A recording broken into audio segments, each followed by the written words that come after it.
के बारे में हम पढ़ने वाले हैं। इंटरनेट शटडाउन क्या है वो उसके बारे में पढ़ने वाले हैं। दूसरी चीज़ क्या कवर करने वाले हैं, फिर हबल टेलीस्कोप मतलब स्ट्रेटेजी को, डबल फार्मिंग इनकम की स्ट्रेटेजी आई है वो हम फुलफिल नहीं कर पाएंगे तो क्या स्ट्रेटेजी बताई थी दलवाई कमेटी ने, वो पढ़ेंगे। फिर हम अपना ये होप यूए वाला मिशन है, इसने पहले मतलब वो भेजे थोड़ा उसके बारे में। फिर Jammu Kashmir public safety act पढ़ेंगे, क्योंकि अभी हाउस अरेस्ट किया गया है कल, तो वो पढ़ेंगे थोड़ा। और फिर ये दिकिन सोनिया करके बिम्बिट कर कुछ मिला है तो उसके बारे में पढ़ेंगे। और ये MK-1A आर्मी का जो टैंक है उसके बारे में पढ़ेंगे। और लास्ट में हम क्या पढ़ेंगे, लास्ट में हम पढ़ेंगे डिस्प्यूट के बारे में।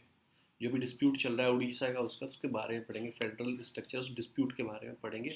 और लास्ट में हम क्या पढ़ेंगे, सेक्शन 69 पढ़ेंगे। 69 किसका पढ़ेंगे, IT एक्ट 69 के बारे में पूरा पढ़ेंगे हम। तो ये हम 4-5 चीज़ कवर करेंगे आज। तो हम आ जाते हैं अपने हिंदू पे। तो हिंदू क्या है कि पहला पेज में क्या है कि वो सेनेट ने क्या, वो मतलब कि ट्रम्प का, जो ट्रम्प पे वो कैपिटोल में उन्होंने इल्ज़ाम लगा था ना, वो क्लियर कर दिया है, उन्हें बली कर दिया उससे। बस इतना इसमें दिया गया है इस वाले उसमें आर्टिकल में, और कुछ नहीं है। नेक्स्ट जो आता है अर्जुन MK-1A टैंक, जो आर्मी को दिया गया है। कल मोदी साहब ने ये टैंक आर्मी को हैंडल ओवर किया है, तो इस टैंक के बारे में नोट्स में मेंशन किया है। पर मैं आपको थोड़ा सा इसके लिए बता देता हूँ इस वाले आर्टिकल में क्या है। इसमें क्या है कि इंडिजीनियसली डेवलप किया गया अर्जुन टैंक MK-1A। ये इंडिजीनियस डेवलप किया है। किसने डेवलप किया है, ये China based combat vehicle research development establishment है, कोई CVRDE एक यूनिट है, ये DRDO की यूनिट है। इसने ये डेवलप किया है टैंक। किसने डेवलप किया है, DRDO की यूनिट है, चाइनी वो चेन्नई बेस्ड है, उसने डेवलप किया है ये टैंक। ठीक है ना, बस इतना ही याद रखना, आपको लिखने के लिए आ जाए। MK-1A, अर्जुन MK-1A जो टैंक है, ये डेवलप किसने किया है, ये डेवलप किया है आपका आर्मी, मतलब इंडिजीनियस डेवलप किया गया है। इतनी ही न्यूज़ है, इधर से कुछ न्यूज़ नहीं है। एक्टिविस्ट है, इनको पुलिस मतलब पुलिस ने कस्टडी में लिया है। कुछ इनके पास टूल वूल किट, मतलब ये रिलेटेड टू मतलब फार्मर प्रोटेस्ट है। ये गीता थनबर्ग जो है इकोनॉमिस्ट, उसको शेयरिंग कर रही थी। आगे चलते हैं, नेक्स्ट आर्टिकल, नेक्स्ट पे चलते हैं।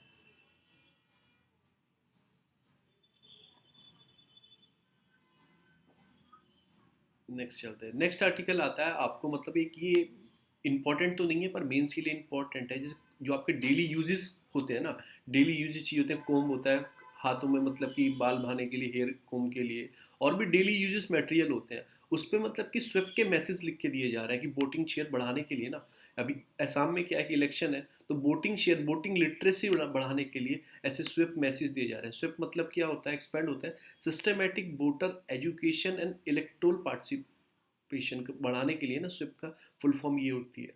तो इस तरह के भी हम यूज़ कर सकते हैं, डेली यूजेस थिंग्स होती हैं, जैसे आपका ये आपने कोम बता दिया, और भी आपको डेली यूजेस थिंग्स होती हैं, उस पर आप मैसेज को प्रिंट करके दे सकते हैं कि वोटिंग शेयर उससे इंक्रीज हो जाए, क्योंकि हम लिटरली उसे यूज़ करते हैं। तो वोटिंग शेयर बढ़ाने के लिए हम क्या कर सकते हैं, इस टाइप के मैसेज लिख के दे सकते हैं कि इससे इंक्रीज हो जाए आपका आपका लिटरेसी लेवल, आपका इलेक्ट्रोल बढ़ जाए इससे। दूसरी न्यूज़ आती है कि इंटर स्टेट बाउंड्री इशू जो चल रहा है, वो क्रिएटिंग बैड ब्लड्स। तो ऐसा इशू उठाया कि जो धर्मेंद्र प्रधान है, यूनियन पेट्रोलियम मिनिस्टर है, उन्होंने उठाया था। इंटर स्टेट बाउंड्री डिस्प्यूट के बारे में हम टोटली पढ़ेंगे, उसके बाहर कहीं कुछ नहीं आएगा, टोटली हम पढ़ेंगे उसके बारे में अभी। तो मैं आता हूँ अपने आर्टिकल पर। हम स्टार्ट करते हैं फ्रॉम, यहाँ से स्टार्ट करते हैं। हमारा कॉन्स्टिट्यूशन क्या बोलता है, फेडरल कॉन्स्टिट्यूशन है, और सोवरेनिटी जो डिवाइडेड है between the federation and its unit में डिवाइड है। अब जब सोवरेनिटी डिवाइड है तो बॉर्डर मतलब डिस्प्यूट तो अराइज होगा ही, ठीक है ना। तो डिस्प्यूट अराइज होगा, उसके लिए मैकेनिज्म बनाए हुए हैं हमने सेटल करने के लिए, सेटलमेंट करने के लिए, इंटर स्टेट डिस्प्यूट को सेटल करने के लिए। अब क्या मैकेनिज्म बनाए हुए हैं, एक तो आर्टिकल 131 जो मैंने आपको पहले भी पढ़ा चुका हूँ, original jurisdiction of supreme court होता है, इसमें भी इंटर स्टेट डिस्प्यूट का सेटलमेंट होता है। आर्टिकल 262 ये इंटर स्टेट रिवर डिस्प्यूट को सॉल्व करने के लिए है। फिर आर्टिकल 136 ये स्पेशल लीव पेटिशन है। फिर आर्टिकल 263 इसमें क्या बोला जाता है, इसमें बोला जाता है आपका इंटर स्टेट काउंसिल और इंटर स्टेट डिस्प्यूट की बात करता है आर्टिकल 263। अब हम पढ़ते हैं आर्टिकल 131 जो मैंने यहाँ पे एक्सप्लेन किया, इसको मैं नीचे एक्सप्लेन करूँगा। आर्टिकल 131 किस चीज़ की बात करता है, ये बात करता है सेंट्रल स्टेट, इंटर स्टेट या स्टेट टू स्टेट किसी के बीच में भी डिस्प्यूट हो उसको सॉल्व करने की बात करता है। ये ओरिजिनल जुरिडिक्शन है सुप्रीम कोर्ट का, डायरेक्टली सुप्रीम कोर्ट जा सकते हैं, मतलब कोई स्टेट डायरेक्टली सुप्रीम कोर्ट जा सकती है, कोई सेंटर जा सकती है, किसी का भी डिस्प्यूट हो, सेंट्रल सेंट्रल का मतलब सेंटर और स्टेट का हो, या फिर एक तरफ सेंटर और मैनी स्टेट हो, या फिर स्टेट टू स्टेट हो, तो कोई भी इसमें अगर अराइज है तो 131 आर्टिकल आपको बोलता है you can directly reach to supreme court to resolve the issue और सेटलमेंट द इशू। पर इसमें एक चीज़ दिया गया है, अगर कोई ऐसा इशू हो कि प्राइवेट का स्टेट से फाइट चल रही है तो नहीं जा सकते, या फिर पब्लिक सेक्टर कॉर्पोरेशन है उसकी फाइट चल रही है किसी स्टेट से या सेंट्रल से तो नहीं जा सकते। और डिस्प्यूट प्योरली पॉलिटिकल नजर आ रहा है कि पॉलिटिकल डिस्प्यूट है, कोई पॉलिटिक मतलब कि सरकार की मतलब कि आपस में लड़ाई चल रही है कि पॉलिटिकल कोई है प्योरली, तो आप इसमें नहीं जा सकते। तीन इसमें एक्सेप्शन दिए गए हैं, मतलब ये प्राइवेट का, पब्लिक सेक्टर कॉर्पोरेशंस का, या डिस्प्यूट इन प्योरली पॉलिटिकल हो तो नहीं जा सकते। मस्ट बी फेडरल डिस्प्यूट होना चाहिए, फेडरल डिस्प्यूट होना चाहिए, ऐसे नहीं मुंह उठा के चले जाओ। जैसे अभी क्या हुआ था, मतलब कि दिल्ली गवर्नमेंट ने क्या किया था कि अगेंस्ट फाइल किया था सेंट्रल के कि स्टेटहुड बनाने के लिए, ये स्टेटहुड की मांग की थी, पर वो फेडरल नहीं था, कि मतलब ऐसा कुछ मेंशन ही नहीं है, यूनियन टेरिटरी से मेंशन है, तो उसको कैंसिल कर दिया था। तो मस्ट बी फेडरल डिस्प्यूट होना चाहिए, ठीक है ना। फिर आर्टिकल 262 ये बोलता है कि इंटरस्टेट रिवर डिस्प्यूट, जो रिवर के डिस्प्यूट होते हैं, जैसे अप स्ट्रीम चैनल में आपने पानी रोक दिया, अब डाउन स्ट्रीम में वो कर्नाटक से तमिलनाडु में भी जा रही है रिवर, वहाँ पे पानी की प्रॉब्लम हो रही है, तो वो फाइल कर सकते हैं कि मतलब कि वो ऊपर की स्टेट पानी रोक रही है। तो इसलिए मतलब इन्होंने क्या किया था आर्टिकल 262 में, क्योंकि कॉमन हो चुका था, किसी स्टेट ने पानी रोका, दूसरी स्टेट ने उस पर ऑब्जेक्शन उठाया, तो गवर्नमेंट ने क्या किया, इंटर स्टेट रिवर डिस्प्यूट बना दिया, मतलब कि एक मतलब पूरी आर्टिकल अलग से ही बना दिया, आर्टिकल 262 इसके लिए। ऐसा क्यों किया, डिस्प्यूट क्यों हो जाता था, क्योंकि स्टेट के पास जो स्टेट लिस्ट में वाटर उसमें आता है, और यूनियन लिस्ट में क्या आता है, regulation development of inter state river valley, वो लिस्ट 56 में आता है, यूनियन लिस्ट में आता है। शेड्यूल 7 पढ़ोगे उसमें union list, state list, concurrent list है, और शेड्यूल 7 पढ़ोगे आप कॉन्स्टिट्यूशन का। तो आर्टिकल 262 में क्या आता है कि नाइदर सुप्रीम कोर्ट और नॉर एनी अदर कोर्ट, कोई भी कोर्ट कोई जुडिक्शन नहीं दे सकती in the respect to inter state water dispute के ऊपर, कि इस एक्ट में अगर कोई बात चल रही है, किसी स्टेट की कोई बात चल रही है, उस स्टेट को अच्छे लगे, तो सुप्रीम कोर्ट बीच में दखल नहीं दे सकती इसमें, इसमें किस वाले में, इस वाले में, इंटर स्टेट रिवर डिस्प्यूट में। इस पे पार्लियामेंट के पास पावर है कि क्या करना है, कि मतलब कि inter state river water dispute act लेके आए 1956 में, ठीक है ना। उसमें सेक्शन 4 है, उसमें ट्रिब्यूनल है, ट्रिब्यूनल है, वो सेम पावर है उस ट्रिब्यूनल के पास, सुप्रीम कोर्ट सिविल सूट वाली पावर है उसके ट्रिब्यूनल के पास। सेक्शन 4 जो है इस वाले एक्ट का, उसके अंदर ट्रिब्यूनल है, वो ट्रिब्यूनल में जाके वहाँ पे बहस चलती है, क्या करना चाहिए, किसको कितना पानी मिलना चाहिए, कैसे करना चाहिए। अब एक चीज आती है आर्टिकल 136 जो इसको कॉन्ट्री कर जाएगा। आर्टिकल 136 इसे बोलते हैं special leave petition, special leave petition. इसमें क्या होता है कि सुप्रीम कोर्ट जो उसकी डिस्क्रिशनरी है कि may be grant special leave to appeal any judgment, any decree, any determination, any sentence or order in any cause or matter passed or made by any court or tribunal in the territory of India। अगर कुछ भी हुआ है, कोई jurisdiction किसी भी court ने, किसी भी ट्रिब्यूनल ने सुनाया है टेरिटरी के अंदर इंडिया की, तो आप सुप्रीम कोर्ट जा सकते हो, स्पेशल लीव पिटीशन फाइल कर सकते हो आर्टिकल 136 में। तो क्या हुआ, आर्टिकल 262 में जो ट्रिब्यूनल बनी हुई थी उसके अंदर भी सुप्रीम कोर्ट इंटरफेयर कर सकता है आर्टिकल 136 से। आर्टिकल 136 से कोई स्पेशल लीव पिटीशन फाइल करेगा तो कर सकता है सुप्रीम कोर्ट। तो ऐसा नहीं है, पर इनिशियली नहीं करेगा, स्पेशल लीव पिटीशन 136 में फाइल की गई तो सुप्रीम कोर्ट इस ट्रिब्यूनल के ऊपर भी अपना जुरिडिक्शन सुना सकता है। तो ये फिर आता है, लास्ट आता है article 263, president to constitute inter state council. President create करता है इंटर स्टेट काउंसिल, और ये इंटर स्टेट काउंसिल होती है कि resolve the inter state dispute सुलझाने के लिए। ये कांग्रेस ने मतलब कि पहले क्या होता था, कांग्रेस कॉमन पार्टी थी पूरे इंडिया में, एक ही पार्टी थी कांग्रेस, तो ऐसा कोई डिस्प्यूट आता नहीं था, आता तो सॉल्व कर लेते थे, क्योंकि स्टेट में भी कांग्रेस, सेंट्रल में भी कांग्रेस। पर आफ्टर 1967 डिस्प्यूट अराइज होना स्टार्ट हो गए, क्योंकि गवर्नमेंट चेंज होने लगी, स्टेट में दूसरी आने लगी, कांग्रेस सेंट्रल में थी, तो डिस्प्यूट अराइज होने लगी।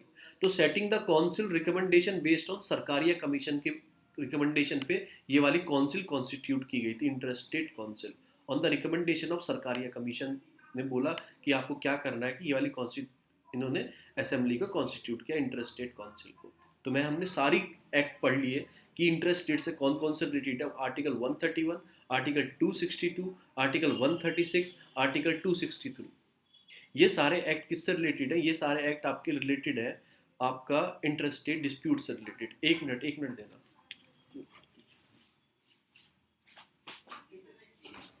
भाई मुझे समझाया ना मैंने, यार कितनी बार समझाऊंगा भाई, क्लास चल रही होती है क्यों बोलता है? हाँ बोला तो मैंने। यार भाई तू ऐसे करने लगा है ना अब हरकतें, बिल्कुल।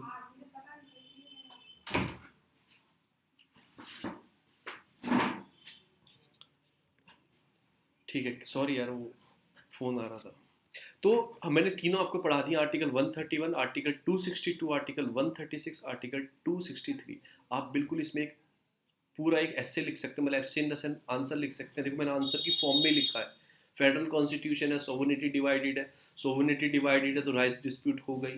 फिर कौन कौन से हम फॉलो कर सकते हैं, और मैंने डेढ़ पेज का ही लिखा है, तो आप ऐसे ऐसे बढ़ा के भी लिख सकते हैं। ये आंसर राइटिंग इंफॉर्मेशन में लिखा है मैंने, ठीक है ना। तो ये हो गया हमारा डिस्प्यूट के ऊपर सारी चीज होगी। अब हम आगे चलते हैं, आगे क्या है, आगे चलते हैं। तो अब सीधा अब उसके बाद क्या आएगा, इसके बाद आपका आएगा एडिटोरियल। पहला एडिटोरियल जो बात करता है कि वैक्सीनेशन के ऊपर बात करता है कि अभी क्या हो गया कि सेकंड डोज को नीड है, क्योंकि एक महीना हो चुका है। 16 जनवरी को क्या हुआ था, वैक्सीनेशन स्टार्ट हुआ था 16 जनवरी से, 15 जनवरी से। तो एक महीने दूसरी डोज लगनी चाहिए, विद इन 1 मंथ में दूसरी डोज लगनी चाहिए। तो उसकी सप्लाई बढ़ाने की बात की गई है। इसमें कुछ नहीं है, आपको बस इतना याद रखना है कि कोविशील्ड किसकी है, कोविशील्ड किसकी थी, अपनी थी। कोवैक्सीन किसकी थी, विदेशी थी। आपको कमेंट में बताना है, फिर मैंने सब बता चुका हूँ, कई बार पढ़ चुके हैं, तो आपको ये बताना है आपको ग्रुप में जाके।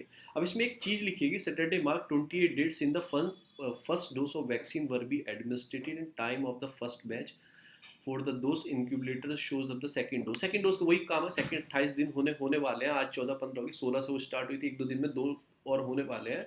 तो सेकंड डोज लगने वाली वो इन्हें बात की गई।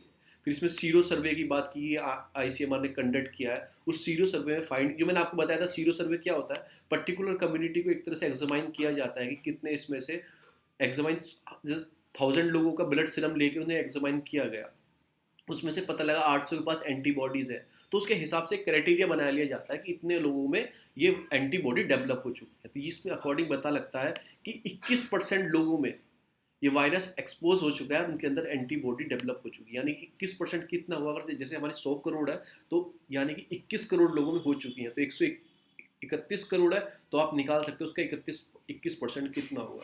तो लगभग लगभग लगभग कितना आएगा आपका, ये आ जाएगा 5 6 6 6 आपका 26 करोड़ के आसपास लोगों के वे एंटीबॉडी डेवलप हो चुकी है और होके निकल गया। और ये दिसंबर तक का था, सीरो सर्वे दिसंबर तक का डाटा आया था।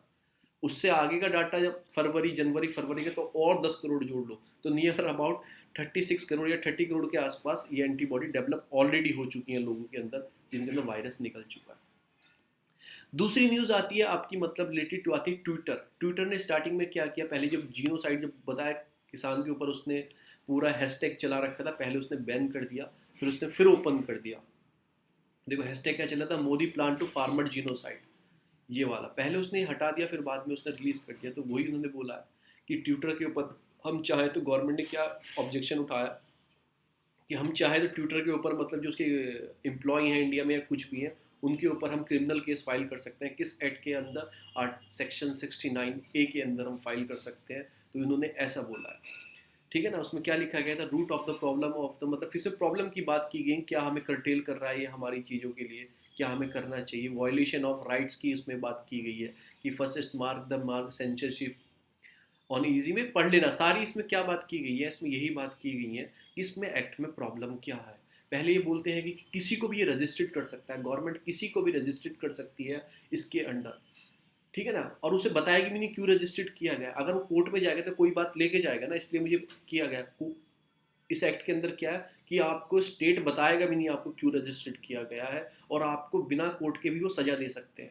इस एक्ट के वायलेशन से बिना सजा दे सकते हैं, इनके पास प्रावधान है कि गवर्नमेंट, सेंट्रल गवर्नमेंट आपको सजा दे सकती है बिना उसके। आपको बताया नहीं जाएगा क्यों किया गया, बताया नहीं जाएगा तो आप कोर्ट में कैसे जाओगे। और थर्ड थिंग इसमें बताई गई कि आपकी राइट टू स्पीच को ये कर्टेल करता है। फिर ऐसा ये केस था, सीरियस सिंगल केस था 66A के बारे में, वो केस था कि सुप्रीम कोर्ट ने से स्टिक डाउन किया गया। ये मैं सारे आपको पढ़ाऊंगा, पूरा आर्टिकल पढ़ाऊंगा। तो सब चीज़ में यही बात की गई है कि आप क्या किया गया कि without engaging in the detail analysis the court largely endorsed the legal regime and it is to the court only noted that every affected individual would be retain the constitutional all the right challenge block। तो यही सब चीज़ें कुछ भी block कर सकते हैं, हम जो हमारे जो रिट्स है उसके अकॉर्डिंग भी नहीं जा सकते, क्योंकि आपको पता ही नहीं है आपको क्यों डिटेन किया गया। यही सारी चीज़ इस वाले एक्ट में दी गई हैं। तो हमारे लिए क्या पढ़ना है, सेक्शन 69 और आईटी एक्ट पढ़ना हमारे लिए इंपॉर्टेंट है, वो हम आज कवर करेंगे। Section 69 of IT act. पहली बात क्या किया गया, ये एक्ट पास किया गया 2002 में, इंफॉर्मेशन टेक्नोलॉजी एक्ट 66A इसमें मतलब इसमें था, क्योंकि मतलब कंट्रीवर्शियल पार्ट था 66A। तो 66A कंट्रीवर्शियल था, 69 भी था इसमें। तो ये किस चीज़ से बात करता है, पहली बात ये एक्ट ये करता है साइबर क्राइम से और ई कॉमर्स से रिलेटेड ये बात करता है। ये प्रिवेंट करता है साइबर क्राइम को। इसमें बताया कि साइबर क्राइम हो कोई तो उसको रोकने के लिए एक कंप्यूटर और network located in India and foreign national also charge. जो फॉरेन नेशनल होंगे ना, उस इंडिया में तो होगा ही होगा, अगर फॉरेन भी जैसे कर रहा है, ट्विटर व्यूटर उंगली कर रहा है, तो उनके ऊपर भी चार्ज कर सकते हैं इस एक्ट के अकॉर्डिंग। साइबर क्राइम और फ्रॉड जो हुआ है डिजिटल फॉर्म में, उसके ऊपर ये वर्क करता है। अब इसमें क्या किया गया था, बहुत सारे एक्ट को मिला के ये बनाया गया था प्रोविजन, जैसे इंडियन पेनल कोड को चेंज किया गया, बैंकर बुक्स एविडेंस एक्ट को कुछ कुछ चेंज करके ये एक्ट बनाया गया था। ये हमारे जानने के लिए इंपॉर्टेंट नहीं है। अभी इसमें रिसेंटली क्या किया गया थी, बॉर्डर क्लैश हुआ था हमारा गवर्नमेंट ऑफ इंडिया का और चाइनीज गवर्नमेंट का। तो उसमें हमने टिकटॉक अदर ऐप को जो बैन किया था इसी एक्ट के पावर से किया था हमने। तो आपको याद रखना है ये एक्ट को पावर किसको देता है, मिनिस्ट्री ऑफ आईबी को, मतलब इंफॉर्मेशन ब्रॉडकास्ट मिनिस्ट्री को। उसमें लिखा है एमएचए ने बैन किया है, मिनिस्ट्री ऑफ होम अफेयर ने, होम अफेयर ने नहीं किया था, मिनिस्ट्री ऑफ आईबी ने किया था। आईबी इंटेलिजेंस ब्यूरो नहीं है, इंफॉर्मेशन ब्रॉडकास्ट है, उसके अंदर ये एक्ट आता है, इंफॉर्मेशन टेक्नोलॉजी एक्ट। अब 2008 में इसमें कुछ अमेंडमेंट किए गए थे, और मतलब अमेंडमेंट ये कॉन्ट्रोवर्शियल सेक्शन था 66A को इंट्रोड्यूस किया गया था। अमेंडमेंट इंट्रोड्यूस द 66A को इंट्रोड्यूस किया गया था 2008 में। अब इसमें क्या बोलता है 66A, क्या बोलता है, authority the power to arrest and accuse the post, मतलब कुछ आप पोस्ट डालते हो सोशल मीडिया पे, अथॉरिटी आपको अरेस्ट कर सकती है, एनीवन, ठीक है ना। तो ये ऑफेंसिव चीज़ है, मतलब कि एक तरीके से parliament without any debate, without debate में पास करा दिया गया था। और ये क्या बोलता है कि मतलब कि आपको 3 साल तक की और सजा दे सकता है, फाइन भी लगा सकता है, पेनल्टी, ये पेनल्टी लगा सकते हैं 3 साल, कोर्ट में जाने की जरूरत नहीं, डायरेक्ट आप पे कर सकते हैं। अब इसमें क्या चीज़ अगेंस्ट थी, एक तो इसमें ऑफेंसिव ऐसी चीज़ का, फिर मीनियंसिंग, फिर ये एनोवेंस, ऐसी चीज़ का वेग टर्म का यूज़ किया गया कि लोगों को पता नहीं लगा क्या मतलब है, क्या चीज़ है ये। मतलब कहने का मतलब है किसी को भी अगर चाहे तो इसके अंदर, एक्ट के अंदर डाल के आपको सजा दे सकते हैं। ये कौन सा एक्ट है, 66A। आप सोशल मीडिया पे कोई चीज़ डालते हो, गवर्नमेंट को लगा ये ऑफेंसिव है। अब ऑफेंसिव क्या है, उसके पास कोई डेफिनेशन नहीं है, उसने एक्सप्लेन की, उसी को पता है क्या ऑफेंसिव है, तो आपको सजा मिल सकती है 66A में। तो ये बोलता है 66A। इसका काम क्या है, तो हमारी स्पीच और फ्रीडम ऑफ एक्सप्रेशन को ये कर्टेल कर रहा है, जो आर्टिकल में दी गए सब इसमें अंदर है 66A, ठीक है ना। तो ये सारी चीज़ को ये कर्टेल कर रहा है। तो इससे रिलेटेड केस आया था शेरिया सिंगल केस, याद रखना, Shreya Singhal case, union of India case 2015 में ये केस आया था। और इसमें क्या किया गया था कि सुप्रीम कोर्ट ने क्या किया था, स्टिक डाउन किया था सेक्शन को, दिस 66A सेक्शन को, IT act saying that अनकॉन्स्टिट्यूशन violating article 19(1)A of constitution, freedom of speech वाला जो हमारा है 19(1) को ये कर्टेल कर रहा है। तो सुप्रीम कोर्ट ने 66A को स्टेक डाउन कर दिया था। अब बचा 69A। ये क्या करता है 69A, क्या करता है, ये मॉनिटरिंग करता है, इंटरप्ट करता है, मॉनिटरिंग करता है, इंफॉर्मेशन जो जनरेट हो रही है कहाँ से आ रही है, कहाँ ट्रांसमिट हो रही है, उसको मॉनिटरिंग करता है। अगर वो हार्मफुल है, सोवरेनिटी इंटीग्रिटी ऑफ इंडिया के लिए, डिफेंस ऑफ इंडिया के लिए, सिक्योरिटी ऑफ स्टेट के लिए, फ्रीडम रिलेशन के लिए, फॉरेन स्टेट से, या पब्लिक ऑर्डर को मेंटेन रखने के लिए वो हार्मफुल कर रही है, इन्वेस्टिगेशन ऑफिसर आपको ऑफेंसिव में डाल सकता है। कॉग्निजेबल ऑफेंस होंगे, कॉग्निजेबल ऑफेंस होंगे। तो ये मॉनिटरिंग करता है कि कोई इन्फॉर्मेशन ऐसी सर्कुलेट तो नहीं हो रही, कोई भी साइट को, इंटरनेट साइट को ब्लॉक कर सकता है कि वो इंटरेस्ट मतलब कि अगेंस्ट है, मतलब हमारे नेशन के इंटरेस्ट के, तो ब्लॉक कर सकता है, इसके पास पावर है। फिर ये आपको क्या है कि सेक्शन, ये सुप्रीम कोर्ट में एक केस गया था राइट टू प्राइवेसी से, कि हमारी प्राइवेसी चुरा रहे हैं, मॉनिटरिंग कर रहे हैं पीछे पीछे मैं क्या कर रहा हूँ, तो उसकी हमारी प्राइवेसी चुरा, प्राइवेसी का अगेंस्ट है, राइट टू प्राइवेसी के। तो सुप्रीम कोर्ट ने क्या बोला कि नेशनल सिक्योरिटी ना वो अब है आपकी इंडिविजुअल प्राइवेसी से, कि हमारी जो नेशनल सिक्योरिटी है ना वो उससे ऊपर है प्राइवेसी से तुम्हारी, तो प्राइवेसी का कोई इसमें कुछ नहीं बेचती। तो सुप्रीम कोर्ट ने मना कर दिया था कि ये एक्ट ऐसा नहीं है। तो recently banning of Chinese app what done sir, इसी प्रोविजन से किए गए चाइनीज ऐप। देखो आईटी एक्ट के अंदर किए गए और 69A के अंदर किए गए। 69A के अंदर चाइनीज ऐप को अभी बैन किया गया। तो इस 66A को स्टेक डाउन कर चुका है सुप्रीम कोर्ट, पर इसको नहीं किया क्योंकि इसमें क्या बोला, जो आपकी प्राइवेसी है वो छोटी है, आपको नेशनल इंटरेस्ट से वो आपकी प्राइवेसी बहुत छोटी है, तो इसलिए इसने बैन नहीं किया। कुछ और भी एक्ट है, जैसे आपका इंडियन टेलीग्राफ एक्ट आता है 1885, जो अलाउ करता है कि मतलब गवर्नमेंट को फ़ोन टैपिंग के लिए आपका फ़ोन सुन सकते हैं, आपका फ़ोन टैपिंग के लिए अलाउड करता है, तो उस एक्ट के अंदर होता है। पर 1996 में सुप्रीम कोर्ट क्या बोलता है, tapping of phone only during the public emergency. ठीक है ना, 69A does not have any not impose any public emergency restriction for the government. पर 66(9) पे कोई ऐसा प्रोविजन नहीं है पब्लिक इमरजेंसी जैसा, जैसा इंडियन टेलीग्राफ एक्ट पे। यही चीज़ें कुछ गाइडलाइंस 2018 में आई थी। गाइडलाइंस इंपॉर्टेंट नहीं है क्योंकि हम गाइडलाइंस पे नहीं आते क्वेश्चन, जो इंपॉर्टेंट है एक्ट के ऊपर ही आते हैं। तो हमने 69, 66A, 69A और IT एक्ट हमने पूरा कवर कर लिया। 66A को स्टेक डाउन हो चुका है और उसके बाद 69A अभी भी वर्किंग है, क्योंकि प्राइवेसी को हलन करता है, पर प्राइवेसी छोटी है नेशनल इंटरेस्ट के सामने ये। ठीक है ना, तो ये सारे प्रोविज़न हो गए आपके IT एक्ट 2000 के। अब हम आ जाते हैं, कम बैक टू आवर, इस पे सब चीज़ यही दी गई है, सब चीज़ यही दी गई है कि आप कर्टेल कर रहा है राइट टू स्पीच को, किसी को गिरफ्तार कर लिया जाता है इसमें। फिर सीरियस सिंगल केस में 66A को स्टेक डाउन कर दिया गया, स्ट्रिक डाउन कर दिया गया सुप्रीम कोर्ट ने, यही सब इसमें दिया गया है। फिर नीड टू ट्रांसपेरेंसी होनी चाहिए, जैसे आपको गिरफ्तार क्यों किया गया, ठीक है, तो उसमें ट्रांसपेरेंसी होनी चाहिए, आपको बताना चाहिए, इसमें यही सब इसमें बताया गया है। आप इस आर्टिकल को पूरा जाके पढ़ लेना, पूरा IT एक्ट 2000 की इसमें बात की गई है। नेक्स्ट आर्टिकल आता है आपका एंडलेस वॉर। जो एंडलेस वॉर चल रही है ना, अभी क्या हुआ कि मैंने पढ़ा था ना आपको, हाउथी जो है रिबेलियन जो है, मतलब आपके कहाँ के हैं वो, यमन के जो है, उनके ऊपर मतलब कि क्या किया गया था, ट्रम्प गवर्नमेंट ने क्या किया था, उनको टेररिस्ट घोषित कर दिया था। तो ऐसा उन्होंने बताया है कि जो बाइडन आया उन्होंने सपोर्ट हटा दिया है, कि जो सपोर्ट कर रहे थे वो सऊदी अरेबिया को, ट्रम्प और ओबामा गवर्नमेंट कर रही थी हाउथीस रिबेलियन के ऊपर, यमन को सपोर्ट नहीं कर रहे थे। बराक ओबामा प्रेसिडेंट सपोर्ट किसे करते थे, सऊदी अरेबिया को सपोर्ट कर रहे थे। तो बाइडन ने बोला है कि ये इनह्यूमैनिटेरियन है ना, आपको ये ख़त्म करना चाहिए, हम किसी को भी सपोर्ट नहीं करेंगे, ना ईरान को, मतलब कि ना हम यमन को करेंगे, ना हम किसको करेंगे, ना सऊदी अरेबिया को करेंगे इस मैटर के ऊपर। आपको ये आपस में सुलझा लेना चाहिए, ख़त्म कर लेना चाहिए, जैसे आपने सऊदी अरेबिया ने एंड किया नियरली 4 ईयर लॉन्ग आपकी ब्लॉक किया होता कतर को, उसने एक तरह से पूरा ब्लॉक किया हुआ था, तो उनको जैसे आपने हटाया, तो ऐसे ही आपको ये इशू सॉल्व करना है। बाइडन ने तो एक संदेश दिया बाइडन जी ने कि मैं एक का साथ नहीं लूंगा, मैं दोनों के साथ खड़ा हूँगा, दोनों आपको इसको कॉन्फ्लिक्ट को ख़त्म करना है। ठीक है ना, कि where up the Yemen conflict, इसको आपको ख़त्म करना है। कि इसमें इशू दिया गया कि Saudi Arabia start bombing to 2015, इसमें बहुत सारे मतलब कि यमन के नागरिक मारे गए थे, नियर अबाउट 10,000 लोग मारे गए थे इसके अंदर। तो यही सारी इन्होंने बातें की गई हैं। And this war is the best interest all the parties, Biden ने ऐसा बोला है। इस वार को ख़त्म करना चाहिए, कि मैं वैसा नहीं करूँगा जैसे पुराने प्रेसिडेंट ने किया, कि वार में उसको सपोर्ट किया, किसका, सऊदी अरेबिया का, जो हाउथीस थे उनको मतलब टेररिस्ट ऑर्गेनाइजेशन घोषित कर दिया, टेररिस्ट बता दिया उनको। तो यही सारी चीज़ इसमें डिस्कस की गई हैं इस वाले आर्टिकल में। तो उन्होंने बोला है कि मिडिल पाथ लो और दोनों इशू को ख़त्म करो। नेक्स्ट आता है कि वही जो अभी रिमूवल हो रहा है, कि फर्स्ट फेज का जो रिमूवल हो रहा है बॉर्डर पे, तो इन्होंने यही बात की गई क्या क्या हुआ, कि 15 में क्या होने वाला है, कि जो अप्रैल 2000 पहले से पोजीशन थी हमारी, उस पोजीशन पे वापस आना है।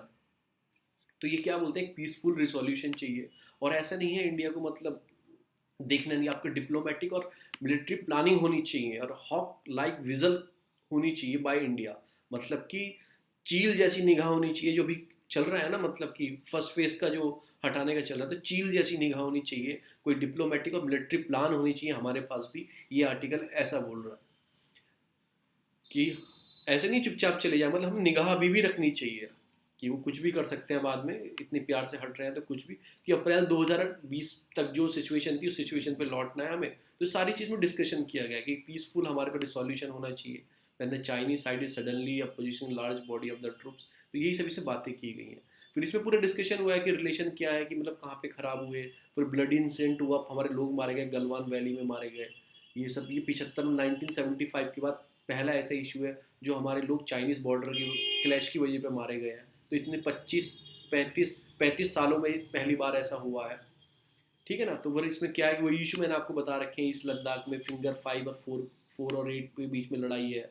फिर अभी क्या था कि इसमें Chinese aggression act the Moldo across the Spanggur. ये स्पेंग ग्रुप एक जगह है, मैं आपको बताऊंगा। ये स्पेंगुर गैप एक जगह है, मैं अभी आपको मैप में दिखाऊंगा, तो इसमें लोकेशन ही इंपॉर्टेंट है। फिर मैंने सारा आपको बता रखा है, देखो फिंगर 4 डेली पढ़ा रहा हूँ आपको, कहाँ पे कौन सी पोस्ट थी, कहाँ तक इंडिया का कब्जा था। फिंगर 4 पे इंडिया स्टैंड करती थी, पर फिंगर 8 को क्लेम करती थी इंडिया कि हमारा यहाँ तक है। चाइनीज़ फिंगर 2 को क्लेम करते थे। तो यही सारी चीज़ इसमें दी गई है, पोजीशन इंपॉर्टेंट दी गई है। फिर डिसमेंटल किया जाएगा, जो अप्रैल 2020 के बाद वहाँ पर डेवलपमेंट किया गया, रोड वोड बनाई गई है, उसको डिसमेंटल किया जाएगा दोनों साइड से, ऐसा बोला गया है। कि डिसमेंटल इंक्लूडिंग दोस्त ओवरलुक द, ये धान सिंह थापा पोस्ट पे कुछ इंडिया ने बनाया, वो भी इंडिया पीछे हटेगा। तो धान सिंह थापा पोस्ट कहाँ है, फिंगर 4 पे है, फिंगर 4 पे है धान सिंह थापा पोस्ट। मैं आपको दिखा दूँ, धान सिंह थापा पोस्ट फिंगर 4 पे है। फिंगर 4 आपको बताइए तेपेसोंग पेंगोंग वैली है, उसके ऊपर सारी फिंगर्स है। Finger 1, finger 2, finger 3, finger 4, finger 5, finger 6, finger 7, finger 8, यहाँ तक है। पेंगोंग लेक के ऊपर सारी। तो हम सीधा आ जाते हैं अपने मैप पे, जो हम डिस्कस करने वाले हैं। अपना मैप एक बार पोजीशन दोबारा हम जाने वाले हैं, पोजीशन देखने वाले हैं। ये धान सिंह पोस्ट है, ऊपर है, देखो ये धान मैंने वही खोला हुआ है। तो मैं आपको चीज़ें फिर बता देता हूँ। सबसे ऊपर क्या आते हैं, दिप्सेंग प्लेन्स आते हैं सबसे ऊपर। उसके नीचे क्या आता है, आपका गलवान वैली आता है। उसके नीचे क्या आता है, स्प्रेंगमिक विलेज आता है, जहाँ पे शूटिंग हुई थी 3 इडियट की, स्पेंगमिक विलेज में। उसके नीचे क्या आता है, उसके नीचे आता है चुसूल, जिसमें इंडिया को शिफ्ट होने को बोलेगा, पीछे हट जाओ यहाँ से। फिर उसके नीचे आता है आपका, ये आता है स्पेंगूर तैसो, जो मैंने अभी बताया। इंडिया ने क्या किया था, इंडिया यहाँ तक आ गया था, क्योंकि ये तो मेन बॉर्डर है, ये ब्लैक लाइन है, ये मेन बॉर्डर है, ये एलएसी है जो मैं दिखा रहा हूँ। तो इंडिया यहाँ तक आ गया था, स्पेंगूर तैसो तक।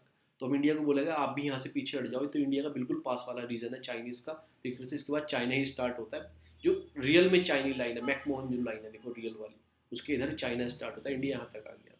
फिर इसके नीचे आता है आपका रोंगो, और सबसे नीचे आता है डेमचौक। तो ये आपको लोकेशन नॉर्थ टू साउथ याद रखनी है, बहुत इंपॉर्टेंट है। ये सारी लोकेशन न्यूज़ में आती रहती है डेली, 4-5 दिन से, जब से ये आपको बात इस मतलब कि फर्स्ट फेज का रिमूव होने की बात स्टार्ट हुई है। तो ये 4-5 लोकेशन डेली आती हैं। डेम चौक, उसके बाद आ गया रोंगो, फिर आ गया आपका चुसूल, फिर आ गया आपका स्पेंगमेक, उसके बाद आ गया गैलान वैली, गलवान वैली थी आपकी, उसके बाद आ गया आपका देपसांग प्लेन। सबसे ऊपर देपसांग प्लेन है, आपको ऐसे थोड़ा याद रखना है लोकेशन इनकी। सबसे नीचे डेम चौक है। अब हम आ जाते हैं अपने आर्टिकल पे। सारी इसमें वही बात की गई है। इंपॉर्टेंट क्या है कि हमारे लिए वो पढ़ना, ये हम कोई आर्टिकल नहीं पढ़ेंगे रिट्रीट टू डेमोक्रेसी, कि वो कैसे कर रहे हैं, रिट्रीट कर रहे हैं डेमोक्रेसी को, क्योंकि उनके पास ऑर्गेनाइजेशन है, सीबीआई, एफडीआईडी और आईटीएनआई, इनसे दबा रहे हैं लोगों को, इसमें बताया गया। तो ये हम पढ़ेंगे नहीं, गवर्नमेंट से रिलेटेड है। ये भी नहीं पढ़ेंगे वैक्सीनाइजेशन का, कि एडवांस वैक्सीन वो चलाना चाहिए, कुछ भी। फिर ये आता है डिक सोनिया फाउंडेड बिम्बिटका। डिक सोनिया फाउंडेड बिम्बिटका। तो ये डिकिन सोनिया क्या है कि 550 मिलियन ईयर का एक ओल्ड का एक मतलब कि, इस पे पेंटिंग से मिली है ये वाली। तो इस पे क्या है कि 550 मिलियन है, और ये कहाँ पे मिले, बिम्बिटका जो भोपाल में है। ये रॉक शेल्टर कहाँ पे मिला है, जो भोपाल में। भोपाल में बिम्बिटका जो आपने पढ़ी होगी, मतलब एंशिएंट हिस्ट्री में आप पढ़ते होंगे, तो वहाँ पे फाउंड की गई है। ये हड़प्पन सिविलाइजेशन की एक साइट थी बिम्बिटका, वहाँ पे ये फाउंड हुई है मध्य प्रदेश में। तो बस आपको ये रखना है डिक सीनिया क्या है, ये बिम्बिटका में आपकी वो रॉक शेल्टर में मतलब ये फाउंड हुई है। और कुछ आपको याद नहीं रखना है रिलेटेड टू बिम्बिट का जो जगह है। फिर आ जाता है हाउस अरेस्ट का। अभी क्या हुआ है, कल अभी क्या था, 14 एनिवर्सरी थी, जो हमारे शहीद हुए थे जवान, उनकी मतलब कि 14 फरवरी को उनकी एनिवर्सरी थी। और उसमें कल के दिन ही एक आदमी को पकड़ा गया है, जिसके पास 6 से 6.5 किलो आईईडी मिला है। अगेन कल ही गिरफ्तार हुआ है, सोहेल नाम का वो लड़का था, कल ही गिरफ्तार हुआ है। स्टूडेंट था चंडीगढ़ यूनिवर्सिटी का, चंडीगढ़ में पढ़ता था, वहाँ का स्टूडेंट था। उसके पास 6.6 किलो आईडी मिला है कल ही। तो दोबारा से उसे रिपील करने की बात की गई थी, तो उसके लिए क्या कहते हैं, कुछ वहाँ के लीडर्स थे, उनको हाउस अरेस्ट किया गया था। अब हम इसे पढ़ते हैं, किस एक्ट से ये हाउस अरेस्ट किया जाता है, क्या वो एक्ट है, उसके बारे में हम थोड़ी जान लेते हैं। ठीक है, just wait a minute. Act आता है Jammu Kashmir public safety act. इस एक्ट के अकॉर्डिंग 1978 में लेके आए थे जम्मू कश्मीर पब्लिक सिक्योरिटी है, पीएस से। ये किसी पर्सन को भी कस्टडी में लिया जा सकता है अगर वो लगे, पहले ही उन्हें लगे कि ये कुछ ऐसा पब्लिक ऑर्डर मेंटेन करने के लिए कुछ हार्म कर सकता है या सिक्योरिटी ऑफ स्टेट के लिए कोई हार्म कर सकता है, उसको पहले आप अरेस्ट कर सकते हो। वो लीडर था तो हाउस अरेस्ट कर दिया, वरना आप किसी इंडिविजुअल आदमी को अरेस्ट कर सकते हो इस एक्ट के अकॉर्डिंग 1978 का, और डिटेन कर सकते हो उसे 2 साल तक के लिए। ऑर्डर किसका चलेगा? ऑर्डर जो डिविजनल कमिश्नर होगा या डिस्ट्रिक्ट मजिस्ट्रेट होगा, डीएम साहब का, इनके ऑर्डर से आप गिरफ्तार कर सकते हो। ठीक है ना, तो इन सब के ऑर्डर से आप गिरफ्तार कर सकते हो। अगर आपको इसके एक्ट के अगेंस्ट जाना है कि आपकी गलत गिरफ्तारी हुई है, तो आपका 2 ऑप्शन है। एक रिट्स आती है हैर्बियस कॉर्पस, जो आप जा सकते हो, डिटेंशन को चैलेंज कर सकते हो आर्टिकल 32 से, जो आपका फंडामेंटल राइट बोलता है, रेमेडी बोलता है, या आर्टिकल 226 से हाई कोर्ट में जा सकते हो, इसे सुप्रीम कोर्ट में जा सकते हो। अगर आपको लग रहा है आपको डिटेन गलत किया गया, वरना कोई लोकल वोकल कोर्ट में आप नहीं जा सकते, हाई कोर्ट और सुप्रीम कोर्ट, वो उनका डिसीजन फाइनल होगा जो कोर्ट कहेंगे। Supreme court, high court decision to hear such petition, इस पेटिशन को सुन सकती है। अब इसमें आता है कि हर्बियस कॉर्पस के मैं आपके बारे में थोड़ा सा बता दूं। ये क्या बोलता है? To have the body of, किसी बॉडी को कुछ गिरफ्तार डिटेन किया गया है कि आप हो तो आप जा सकते हो। ये इंडिविजुअल लिबर्टी को बढ़ाने के लिए, और ये दोनों के लिए हो सकता है, पब्लिक अथॉरिटी के लिए भी और कोई इंडिविजुअल को गिरफ्तार किया गया, दोनों के लिए इस रिट्स का यूज़ कर सकते हो। आर्टिकल 32 पढ़ लेना, रिट्स ऑफ पढ़ लेना, रिट्स जो है उसके अंदर। और रिट्स किसके ऊपर इशू नहीं हो सकती ये वाली? क्या आपको डिटेन किया गया लॉफुली तो आप कर नहीं सकते। कंटेम आप कर रहे हो किसी लेजिस्लेचर का या कोर्ट का, आपको डिटेन किया गया तो नहीं आप इस वाली रिट्स का यूज़ कर सकते। आपको कॉम्पिटेंट किया गया कोर्ट, मतलब कोर्ट है, तो आप इस रिट्स का यूज़ नहीं कर सकते।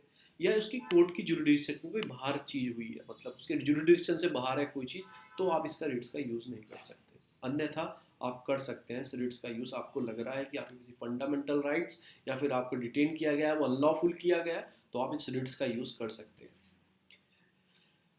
अब इसमें क्या है कि मतलब कि जिस ऑफिसर ने आपको डिसीजन दिया है, जैसे जिसमें डिविजनल कमिश्नर या डिस्ट्रिक्ट मजिस्ट्रेट ने आपको डिसीजन दिया है, तो उसके ऊपर कोई लीगल ना कोई प्रोसिक्यूशन हो सकता है उस ऑफिसर के ऊपर कि आपको गलत किया गया, इस ऑफिसर ने गलत किया है, गिरफ्तार कर लो। उसके ऊपर कोई लीगल ना कोई प्रोसिक्यूशन हो सकता है। और ये सिमिलर है जैसे एनएसए होता है ना अदर स्टेट में, नेशनल सिक्योरिटी एक्ट, उसके सिमिलर है, जो पावर देता है स्टेट और सेंट्रल गवर्नमेंट को कि, और मैक्सिमम पीरियड एनएसए में कितनी है, 12 मंथ की सज़ा हो सकती है, मे बी एक्सटेंड, और कोई फ्रेश आपको फ्रेश एविडेंस मिल जाता है तो एक्सटेंड हो सकती है सज़ा। तो उसके अकॉर्डिंग ही ये वाला एक्ट है आपका, Jammu Kashmir public safety act 1978। सज़ा 2 साल तक की सुनाएगा कौन? डिविजनल कमिश्नर साहब और डिस्ट्रिक्ट मजिस्ट्रेट। आपको लग रहा है गलत है तो इन आर्टिकल का यूज़ कर सकते हो। सुप्रीम कोर्ट को लगा और हाई कोर्ट को लगा तो आप छूट भी सकते हो। और जिन्होंने ये डिसीजन सुनाया उनके ऊपर कोई सज़ा नहीं हो सकती। ये सिमिलर करता है एनएससी के अकॉर्डिंग। अब मैं आपको कॉन्स्टिट्यूशन प्रोविजन पढ़ाता हूँ। प्रिवेंटिव डिटेंशन क्या होता है कॉन्स्टिट्यूशनल, उसमें क्या प्रोविजन दिए गए हैं इसके। आप आर्टिकल 22 पढ़ोगे तो पता लग जाएगा। कन्फाइन करता है person in order to keep them a committed to future crime. अगर कोई क्राइम वो करने वाला है या फिर उसे लग रहा है कि कोई क्राइम कर सकता है, तो उसे आप प्रिवेंटिव डिटेंशन के ऊपर लगा के उसे जेल में डाल सकते हो। प्रिवेंटिव डिटेंशन क्या होता है? बिना बताए आपको उठा के ले जाएंगे घर से, तो उसमें लगा के आप उसे रख सकते हो। It is different from arrest. ये डिफरेंट होता है अरेस्ट से, क्योंकि अरेस्ट की कब होता है? जब आपने कोई क्राइम कर लिया है, उसके बाद चार्ज फाइल होता है क्राइम पे, तब आप अरेस्ट होते हो। पर प्रिवेंटिव डिटेंशन में क्या है? कोई क्राइम आप करने वाले हो, उन्हें सस्पेक्ट लग रहे हो, आप कर सकते हो, तो गिरफ्तारी मिल सकती है। थोड़ा खतरनाक है फिर ये। और इसमें कि मतलब कि क्या पनिशमेंट इलीगल एक्ट डन, मतलब कि प्यूनिटिव वाला क्या है? देखो दो होते हैं। एक प्रिवेंटिव होता है जिसमें आप फ्यूचर में मतलब क्राइम करने वाले हो तो आपको गिरफ्तार कर लिया जाएगा। प्यूनिटिव क्या होता है? कोई क्राइम आप कर चुके हो उसके बाद गिरफ्तारी होगी, उसे बोलते हैं प्यूनिटिव डिटेंशन। ठीक है ना। तो आर्टिकल 22(1) क्या बोलता है कि कॉन्स्टिट्यूशन क्या बोलता है? Who arrested shall be detain in right to consult. जैसे आपको अरेस्ट कर लिया, आपको थाने लेके चले गए, क्योंकि हमें राइट नहीं पता है, तो आपके पास लीगल, आप कुछ बोलने से इनकार कर दोगे वहाँ पे, आप बोलोगे मेरे वकील को बुलाओ, अगर आपको प्यूनेटिव में हुआ है। अब प्रिवेंटिव में हुआ है तो कोई आपके पास वो नहीं है, वो आपको पहले ही उठा के ले जाएंगे, ना आपको वकील वकील देंगे, कहाँ रखेंगे, कहाँ क्या करेंगे, आपको सब उससे बाहर है। अगर आपको क्राइम करने का उठा के लेके जा रहे हैं तो आप वकील को बुलाओ मेरे, मैं उससे बात करूंगा तब आपको कुछ बोलूंगा। तो आप ऐसा बोल सकते हो, ऐसा 22(1) बोलता है। फिर यही मैं थोड़े नोट्स थे, ये और आगे आएगा, थोड़ा आगे आएगा। फिर दूसरी चीज़ क्या है कि पर्सनल को अरेस्ट किया है, ही और शी भी अरेस्टेड, उसे इन्फॉर्म 24 घंटे के अंदर कोर्ट के अंदर पेश किया जाएगा, ऐसा बोलता है 22(2). किस में बोलता है? प्यूनेटिव में, प्रिवेंटिव में नहीं। जो नॉर्मल आपको क्राइम करने के बाद अरेस्ट होगी तब। बट इन प्रिवेंटिव डिटेंशन आपको 3 महीने जज के सामने बिना पेश किए रख सकते हैं, ऐसा दिया गया है 22(3)(b) के अंदर प्रिवेंटिव में। अब क्या है कि मतलब 22(4) है एक, उसमें क्या बोलता है, no law providing the preventive detention shall be authority. जैसे आपके 3 मंथ हो गए, अब आपको और रखना है या छोड़ना है या फिर कोर्ट के सामने पेश करना है, तो उसके लिए आप, अगर आपको टाइम बढ़ाना है तो एडवाइजरी बॉडी होती है, ठीक है ना। उस एडवाइजरी बॉडी में जज वज होते हैं हाई कोर्ट के, वो चाहते हैं तो बढ़ा दो इनकी डिटेंशन और बढ़ा दो प्रिवेंटिव में। अगर आप उसके अगेंस्ट जाना चाहते हो तो सुप्रीम कोर्ट ही आपके पास ऑप्शन है जाने का, अगर आपको लग रहा है कि गलत हो रहा है। Detain provinces of any law made by the parliament, कोई डिटेंशन का कोई लॉ होगा ना बनाने के लिए, वो पार्लियामेंट बना सकती है। तो आप याद रखना कि प्रिवेंटिव डिटेंशन आपको पहले ही गिरफ्तार कर लेगी, 3 महीने तक आपको कहीं भी रखेंगे, नहीं बताएंगे, और उसके बाद आपको 3 महीने से आगे भी बढ़ा सकते हैं। तो ये है। फिर ऐसा एक केस हुआ था, मतलब कि गोपालानंद केस था, उन्हें डिटेंशन है, प्रिवेंटिव डिटेंशन में गिरफ्तार कर लिया गया था स्टेट ऑफ मद्रास। तो उन्होंने बोला ये अनफेयर है, पर सुप्रीम कोर्ट उस टाइम में क्या बोलता है, ये प्रोसीजर इस्टेब्लिश बाय लॉ है, ये लॉ बना रखा है, उसके अकॉर्डिंग मैं वर्क कर रहा हूँ। पर मेनका गांधी केस में उन्होंने ड्यूटी प्रोसेस और लॉ भी मतलब वाइड हो गया था, पर उस टाइम तक वाइड नहीं था गोपालानंद केस जब उनको गिरफ्तार किया गया था। सुप्रीम कोर्ट ने क्या बोला, ये प्रोसीजर जो है स्टेब्लिश किया गया लॉ के अकॉर्डिंग, कि लॉ ने बनाया हुआ ऐसा ऐसा होगा, मैं उसमें कुछ नहीं कर सकता, ऐसा सुप्रीम कोर्ट ने बोला था। वो अनफेयर बोला उन्होंने, गोपालन ने अनफेयर बोला कि गलत है, तो उन्होंने ऐसा बोल दिया। तो आपको प्रिवेंटिव और प्यूनेटिव में याद रखना है, प्रिवेंटिव पहले गिरफ्तार कर रहा है और हैरेस्ट कंडीशन में आपको रखेगा, ना वकील दिया जाएगा, ना आपको कोर्ट के सामने पेश किया जाएगा, ना आपको कुछ किया जाएगा। पर प्यूनेटिव में क्या है, आपको मतलब 24 घंटे के अंदर कोर्ट में पेश करना है, आप कुछ बोलने से मना कर सकते जब तक आपको कोई वकील नहीं आता, ये सब उसमें बताया गया है। आगे चलते हैं, फिर 44 में अमेंडमेंट में क्या बात की गई थी, वो दो जो 3 महीने आपको रखा जा रहा था कम करके 2 महीने करने की बात की गई थी, पर वो अब तक फोर्स नहीं हुई है, अब तक वो फोर्स नहीं हुई, अभी तक 3 मंथ है। तो ये कुछ आपके लॉ हैं, आप ध्यान रखना प्रिवेंटिव और प्यूनिटिव में क्या डिफरेंस है। अब हम आ जाते हैं अपने हिंदू पर, तो यही इसमें हाउस अरेस्ट किया गया। फिर वो ये न्यूज़ 3 दिन से चल रही है, डेली मैं पढ़ रहा हूँ ये, मतलब जो क्या है कि जो आपकी मार्जिनल कम्युनिटी है उनका पार्टिसिपेशन, मतलब जो है आपको को रिसर्च करने, पीएचडी जो आईटीज में रिसर्च पीएचडी करने के लिए जो मार्जिनल आपकी कम्युनिटीज है, एसटी एससी ओबीसी, इनका पार्टिसिपेशन बहुत कम है, इनको बढ़ाना चाहिए। हमने अपने रूल्स जो, अपनी गाइडलाइंस जो बहुत मतलब हार्ड है एडमिशन प्रोसेस में, उसको थोड़ा रिलीज करना चाहिए। ये क्या बोलते हैं, शेड्यूल्ड ट्राइब्स की अभी तक सीट रिमेन अनफिल्ड रहती हैं आईआईटी बॉम्बे के अंदर, तो ये बोलते हैं। फिर नेक्स्ट न्यूज़ आती है farmer income miss of target, जो कह रहे थे ना गवर्नमेंट 2022 तक डबल कर देंगे फार्मर की इनकम, उसको वो पूरी नहीं हो सकती है। ऐसा किसने ही बोल दिया है, जो कमेटी के चेयरमैन थे अशोक दलवाई की कमेटी थी जो बनी थी, वो खुद ही बोल रहे हैं कि हम कहीं ना कहीं मिस कर जाएंगे बिकॉज ऑफ दिस पेंडेमिक। इन्होंने ऑप्शन ले लिया है पेंडेमिक का, कहाँ पे आ गया, कोरोना, इम्पैक्ट ऑफ कोरोना का इन्होंने ले लिया है, इसका एग्जाम्पल हम नहीं कर पाएंगे बिकॉज ऑफ दिस कोविड-19। तो आपको क्या याद रखना है, एक तो कमेटी जो बनी थी डबल, उसे अशोक दलवाई कमेटी थी, इसका नाम याद रखना है। तो ये सारी बात वही करेंगे कि हमने जो टारगेट लिया था 2016 में, हमने लिया था कि 2022 तक हम डबल कर देंगे, और किसके अकॉर्डिंग लिया था हमने, कि मतलब जो एनएसएस का सर्वे हुआ था 2013 में, उसके अकॉर्डिंग हमने टारगेट लिया था 2016 में कि डबल कर देंगे, पर हमें दिख रहा है कि हम डबल नहीं कर पाएंगे। कितनी करनी थी, फार्मर की इनकम बढ़ा के बहुत करनी थी, पर ये नहीं कर पाएंगे। तो उस कमेंट हमारे लिए क्या इंपॉर्टेंट है लिखने के लिए, हमारे लिए इंपॉर्टेंट है 7 की स्ट्रेटेजी क्या थी फार्मर को इनकम डबल करने के लिए।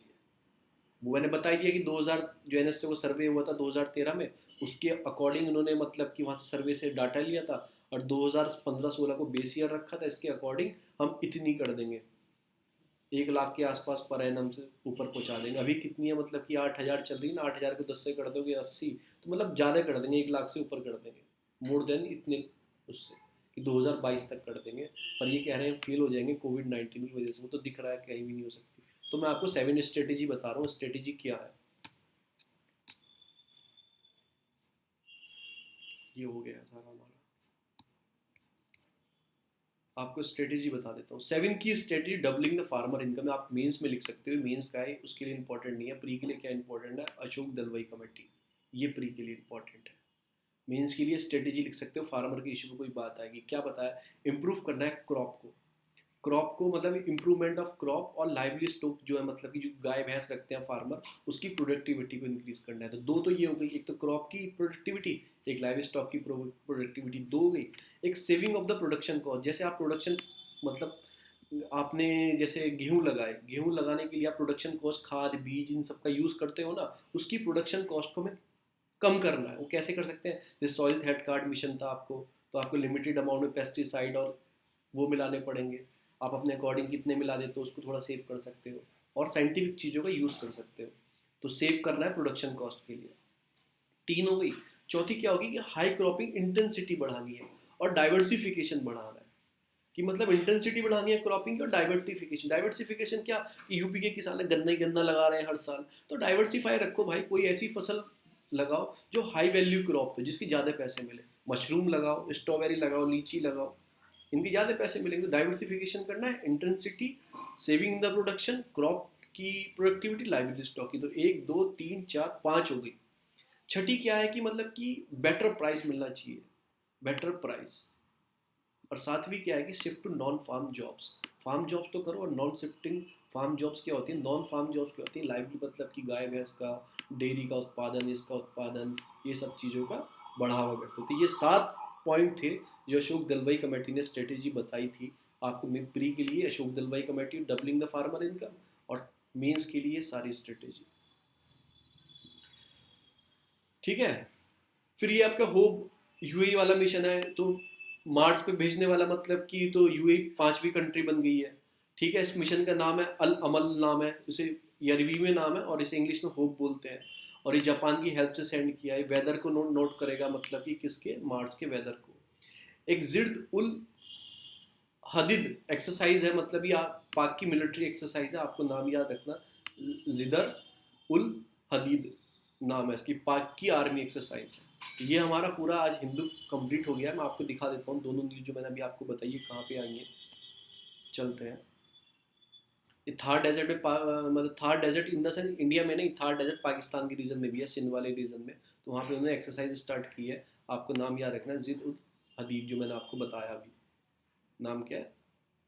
जिदर उल हदीद, आपको बस याद रखना है रिलेटेड टू। फिर ये यूए का होप वाला मिशन है, मैंने आप सब बता दिया। पहली इसने इमेज कल सेंड की है, तो रेड प्लानिट मैंने उसके बारे में बता दिया। ये अल अमल मिशन नाम है इसका। और अरब की जो यूए फर्स्ट स्टेट है ऐसा काम करने वाली, और वर्ल्ड में 5वीं है जो मार्स पे भेजने वाली है सब प्रो। तो आपको याद रखना है ये सब, मैंने आपको बता दिया। नेक्स्ट आ जाते हैं क्रिकेट भाई साहब आ गए। बस इतना ही आज के लिए, थैंक यू फॉर। मैंने आपको 2-3 एक्ट पढ़ा दिए, आईटी एक्ट पूरा पढ़ा दिया। तो आप, लगता नहीं कुछ बाहर होगा। फिर मैं डिस्प्यूट के चारों आर्टिकल बता दिए कॉन्स्टिट्यूट के अंडर है। बस, थैंक यू। बहुत लंबा हो गया होगा आज का, 1 घंटे के आसपास।